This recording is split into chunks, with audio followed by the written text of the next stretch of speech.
Say on streets. Our streets. Say on streets. And made it. Right. Made it. Whose streets? Our streets. Word on the beat, word on the beat, word on the beat. Time after time after time after time after time after time after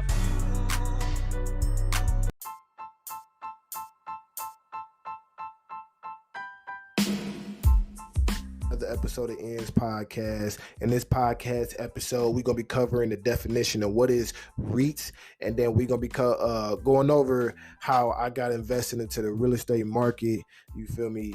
At a very, very, very, very, very cheap price. You feel me? Because this is Ends, and we talk about making the most out of your current circumstance. Man, everybody got their own way we're getting into these different various markets. I know a lot of people be thinking about getting into the real estate market. Me, myself in particular, I kind of stumbled across this and did not know exactly that this was exactly what I was doing. You feel me? Until I looked up that this was an actual term, and looked up that this was an actual process that some people do actually take when it comes down to building their portfolios. So, as y'all will see, you feel me, in previous episodes, I am invested into, various companies, and I started investing into stock, and just started investing. I started sharing, and I've been sharing my investment, process and testimonies and stories along this whole path. Pulled up right now, we on bullbaggers.club, and we got the definition of what is REITs. So REIT means real estate investment trust. By definition, a real estate investment trust is a company that owns, operate, or finance incoming producing real estate. REITs provide all investors the chance to own valuable real estate, present the opportunity to access dividends-based income and total returns, and help communities grow, thrive, and revitalize. Quoted from REIT.com. So, these type of companies in particular are companies like New York Mortgage Trust. That is one company in particular that the first company I invested into, which I didn't even realize that was a company that I was, that's what I was actually doing. And I'm paste that on here, and then we gonna go to that real fast, and I'm gonna pull that up for y'all. Shout out to Robinhood. This is actually on my Robinhood account, so we don't go over into last month, not even the last day, because it's on the weekend, so we didn't really talk about after hours trading. So this New York Mortgage Trust, over the last month, as y'all see, it's been steadily increasing, especially as we start to move through this whole coronavirus COVID-19 pandemic. But I'm gonna scroll down a little bit. We're going to scroll down a little bit till we go down to, all right, so the first time I bought this, so I bought multiple different shares, you feel me? So it's Ends making the most of your current circumstance. We're going to keep it all at 100. The first time I bought some shares, I bought 3 shares at $1.23, and I spent $3.68 buying into the actual real estate market. That's crazy, right? And then we fast forward like almost a month later, I invest even more shares, but this time, you feel me, the shares are going for $2.04 a share. Excuse me. So you almost see, so you pretty much see an 81-cent increase. You feel me? Like an 81-cent increase in a whole month of what the actual share value was just from owning it. So when I tried to go buy more, you feel me, I had to pay a little bit more per share. So, on sites like Robinhood, they pretty much show you the dividends payout earnings quarterly and what they were previously in the past. So I'm already so if the stock is already going up, stuff like that. They recent dividends payout. They don't have the first quarter for 2020 yet updated, but it's roughly around 20 cents.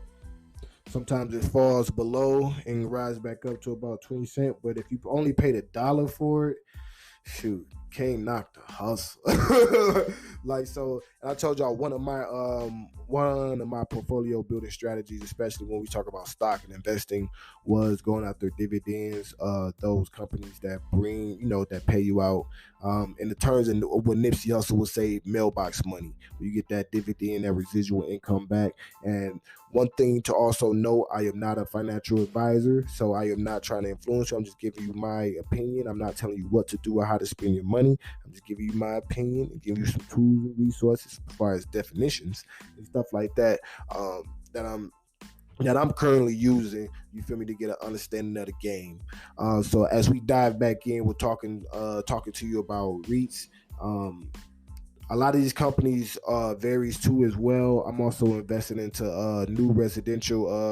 I want to say it's new residential trust and MFA financial. These are also REIT companies that build portfolio around residential, commercial, real estate, mortgages, home loans, and just other things like that too as well. So.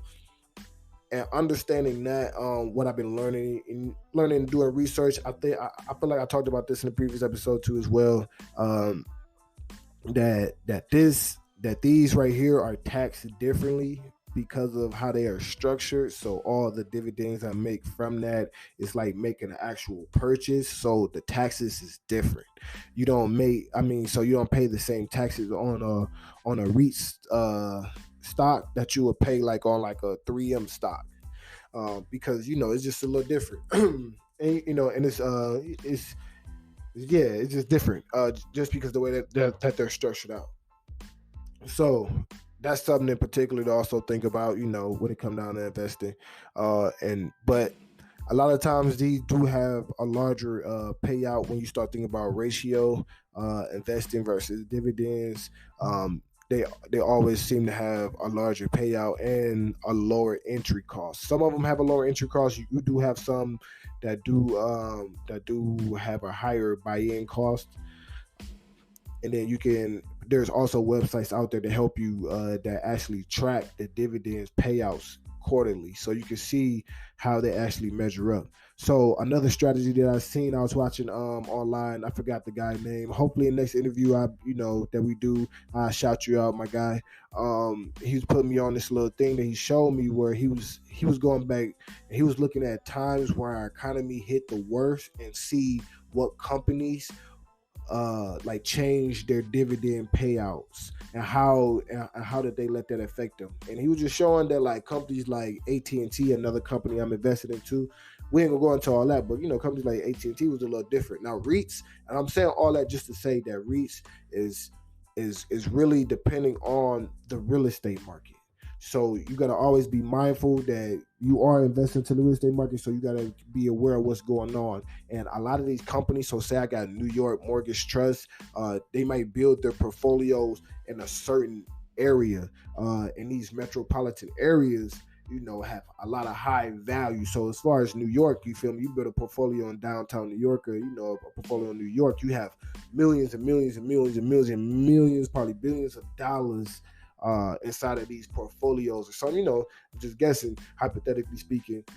I ain't going too far in depth, but they got billions of dollars into these portfolios just of real estate. Just as far as from real estate, they just built just strictly off of just playing in the real estate market, in the real estate game industry, as far as loans, ownership, collateral, all type of stuff.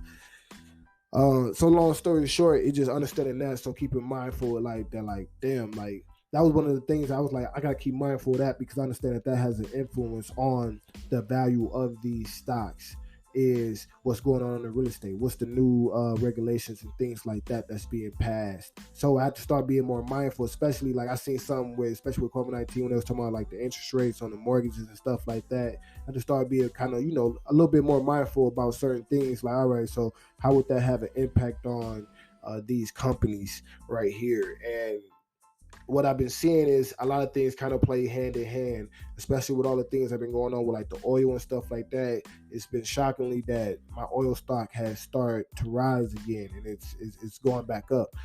So I see that some of these things,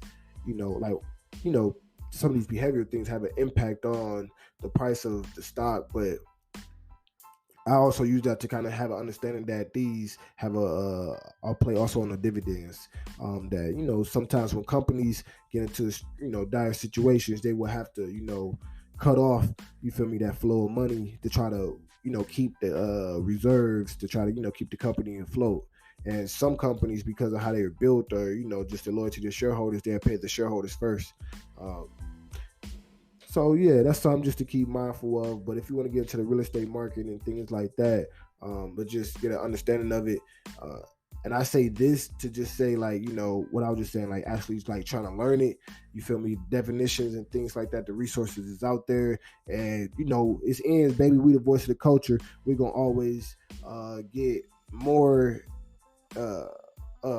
Give you more information. You feel me? Oh, so scrolling up, we're gonna go into the about. What is New York Mortgage Trust Inc. Common stock, also called New York Mortgage Trust, is a real estate investment trust which engages in acquisitions, investments, finance, management of mortgage-related residential housing-related assets. And then they got more information. They got a very, very, very long description. Its objective is to deliver long-term stable distribution to its stockholders over changing economy conditions through combinations of non-interest margins and capital gains from diversified investment portfolios, yada, yada, yada. So, long story short, that's just going into that, that aspect of it. About New York Mortgage Trust. I know I kind of did the yada, yada, yada at the end, because now it was just going into just the sell you part, but I kind of just wanted you to get an understanding of what was the part that they were putting out there of what the company is. You feel me? It's an investment portfolio, comprised of residential, different assets and stuff like that, but I want to hear what your opinions are. Is there anybody out there that's invested into any companies like this on the stock market? You feel me? And those that are currently into real estate, how do you feel about these type of companies that are public? I heard one guy, he was just talking about how he didn't want to put, like, because he currently owns his house, he currently flip houses, he work into the real estate market. He didn't want to also invest into that because he was saying it's all predicated all for one thing, the housing market. So he want to be invested into all those things. So he diversified his portfolio a little bit differently. For those that are out there diversifying your portfolio, I would like to get an understanding. Is this one of your ways? Is this a model that you're using? If so, what drew you in? And what some companies that you currently with? You can leave those opinions or your comments, how you may feel. You can shout your boy out or something like that. You can leave that in the comments below, and we will also have a link where you can leave a voice message. I love to hear your opinion, man. And if y'all want to help help keep this going, help keeping this research, help keep us investing and learning how we can all invest together, man, go ahead and subscribe, man. Y'all know where it's going. We show y'all where it's going, man. Go ahead and subscribe, and all this will be appreciated. You feel me? Go ahead and subscribe. It's your boy Bazz. We are the voice of the culture. This ends the family. And you know what I'm about to say. We out, baby. Peace.